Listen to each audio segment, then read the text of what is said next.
किंतु सारी सेना इसी पुल से पार हुई हो ऐसी बात भी नहीं। यद्यपि पत्थरों के द्वारा निर्मित यह सेतु अत्यंत विशाल था, किंतु भगवान राम जी की जो वानरों की सेना थी ना, वो भी कम बड़ी नहीं थी, बहुत बड़ी थी।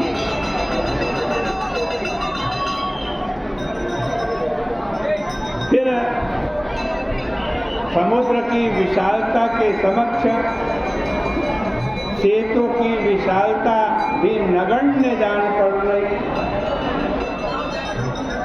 यदि सारी सेना सेतु मार्ग से समुद्र पार करती तो उसमें कई दिन लग जाते, बहुत विलंब हो जाता। किंतु इस समस्या का भगवान ने एक समाधान निकाल दिया कि जल्दी से सारी सेना पार हो जाए समुद्र से। क्या क्या भगवान ने वो जो पुल निर्माण किया था ना, सेतु निर्माण किया था, उसके ऊपर भगवान जाकर खड़े। जब खड़े हो गए, समुद्र की उत्ताल तरंगों का भगवान दर्शन करने लगे, देखने लगे।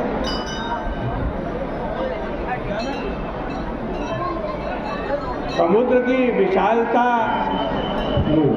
देखो भय का भी और सौंदर्य का भी, दोनों की सृष्टि एक साथ कर रही थी। अब अचानक क्या हुआ, चमत्कार हो गया। वहां समुद्र की लहरें शांत हो गई, जैसे भगवान खड़े। और समुद्र में निवास करने वाले विशाल जलचर प्रभु का सौंदर्य का दर्शन करने के लिए ऊपर आ गए, जल के ऊपर आ गए। रामचंद्र की रूप माधुरी का उन पर अनुपम प्रभाव पड़ा। उनके नेत्र की पुतलियां स्थिर हो गई और वे अपलक नयनों से रूप सुधा का, राम जी की रूप सुधा का पान करने लगे। समुद्र पर एक नए सेतु का निर्माण हो गया। चली से न कछु बरनी न जाई, घर जानी मर कट भय भट समुदाय। सेतु बंध लिंग चढ़ी रघुराई, चितव कृपाल सिंधु बहुताई। देखन कहूँ प्रभु करुणा कंदा, प्रगट भये सब जलचर वृंदा। मकर नक्र नाक्षस व्याला, सतयोजन तम परम विशाला।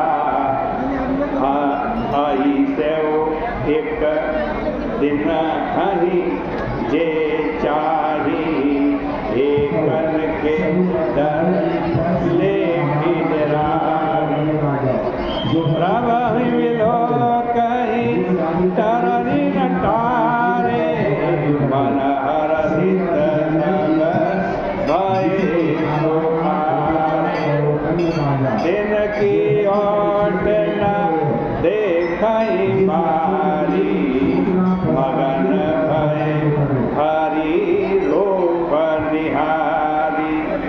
अभी क्या हुआ कि चला कटुक प्रभु आयुष पाई, हो कहीं तक कपि दल विपुला। सारे जलचर भगवान को देखने के लिए ऊपर आ गए। और भगवान ने कहा भाई कुछ ये पुल बन गया दूसरा, कौन सा जलचर होगा इस पे से। लेकिन बंदर डर रहे हैं, कहीं हम इसके ऊपर चढ़े और हमारे को लेके ये डूबना, डर रहे। भगवान ने कहा डरो नहीं, ये हिलेंगे भी नहीं। परीक्षा लेके देख लो, बंदरों ने पत्थर फेंक फेंक करके मारे, लेकिन वो तो क्या कर रहे हैं, वो जलचर, वो तो राम जी की रूप माधुरी का पान कर रहे हैं, तस से मस भी नहीं हुए।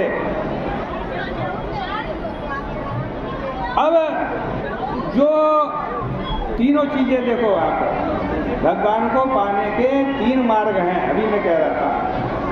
एक कर्म मार्ग है,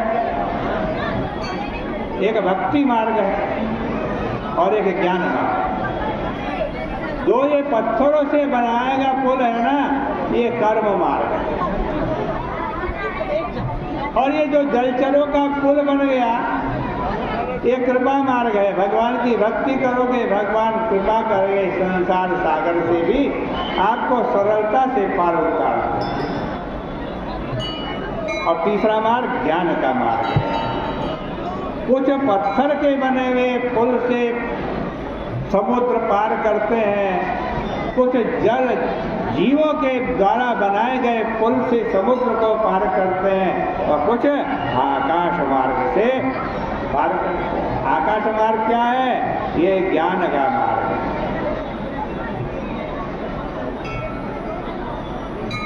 आज कहते हैं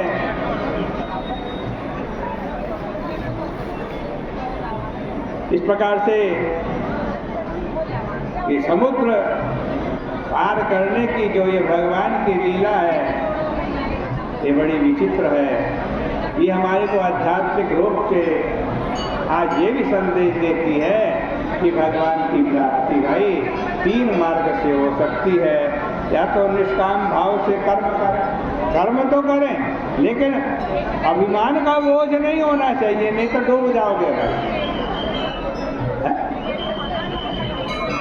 या फिर भक्ति के मार्ग से भगवान की भक्ति करो, ऐसी भक्ति करो भगवान ने कृपा करा दे, जलचर जैसा एक सेतु बना के उससे हम पार हो जाएं। या फिर हम ज्ञान मार्ग से, आकाश मार्ग से उड़कर संसार सागर को पार कर लें। बस इतना ही कहकर आज की चर्चा का विराम करते हैं।